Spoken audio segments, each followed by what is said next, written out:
where did you come up with the idea for this one? What was the moment that you went, oh, this is kind of cool? Well, it started many years ago, because when I was about 14 or 15, I was staying with my grandfather for a couple of weeks, and he had a copy of Robert Massey's biography of Nicholas and Alexandra, which I read, and I found it fascinating. And I didn't know anything about Russian history at that point in my life. I didn't know how the story was going to end with the assassination of the Tsar and his family. So it read like this fantastic novel, and it's a very. I went back to it when I started researching this, and I was amazed how pacey as a work of non-fiction that was.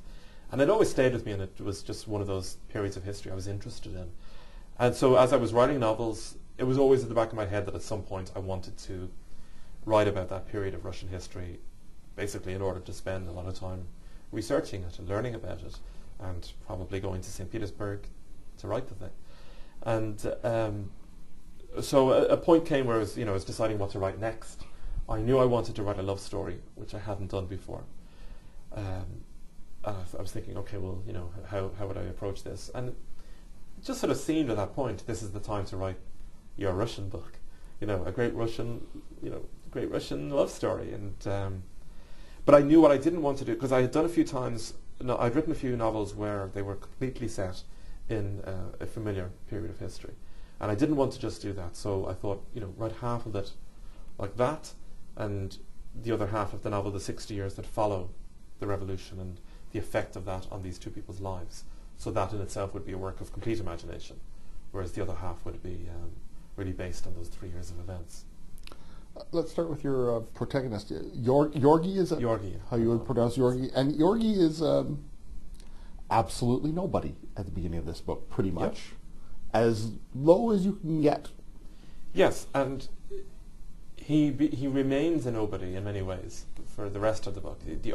He has this brief period of life where he has a family and a purpose, and he is somebody living in this winter palace and living with the imperial family and having extraordinary responsibilities. And when that is over, and when he moves to London, for the next 60 years he wants to retreat to being a nobody, that he wants to live very, very quietly, without attention. That those 3 years have really affected his life in that sense, that he thought he wanted this kind of extraordinary excitement and drama, but it cost the lives of many people he cared for. So it's from nobody to somebody to nobody again. So explain who he is at the beginning and how he subtly gets to be in the very inner circle of the Tsar. Well, he spends the first 16 years of his life as a peasant, the son of a peasant farmer, in a family which is not at all affectionate or loving.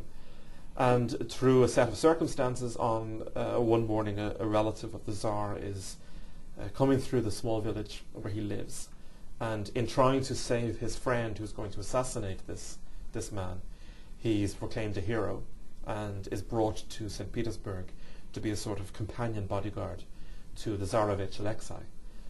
Tsar Nicholas is looking for somebody he has many bodyguards, but he wants somebody close in age to Alexei who can be a sort of friend to him while also being a bodyguard. And over the course of a week, Yorgi finds himself brought from this small peasant village to the center of the Russian world, and living in the palace, living among the royal family themselves. And it's an extraordinary change of life, change of experience for him. And he has to adjust to this new life. And he forms a friendship with Alexei. He forms a relationship with one of the Tsar's daughters. He forms a sort of father-son role with the Tsar himself, who is the father that he never had, really.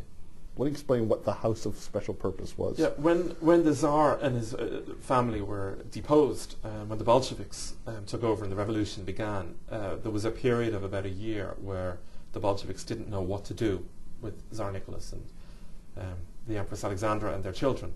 And they moved them from place to place. There was talk at one point that they were going to be sent into exile in England to their cousins, the British royal family, or possibly to America. But at one point anyway, they ended up in a place called Yekaterinburg, where a merchant called Ipatiev owned a house, and the Bolsheviks took over this house, moved the merchant out, moved the royal family in, and kept them there for a number of months. It was the house where eventually they were murdered, where they were assassinated.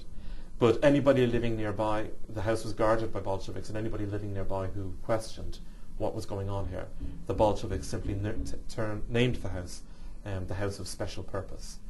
So again, it was one of those things when I was researching and when I came across this phrase, I thought, what a great phrase, and immediately there's your title, the House of Special Purpose. The book is The House of Special Purpose. I've been talking with the author John Boyne, and The House of Special Purpose, published by AA Canada.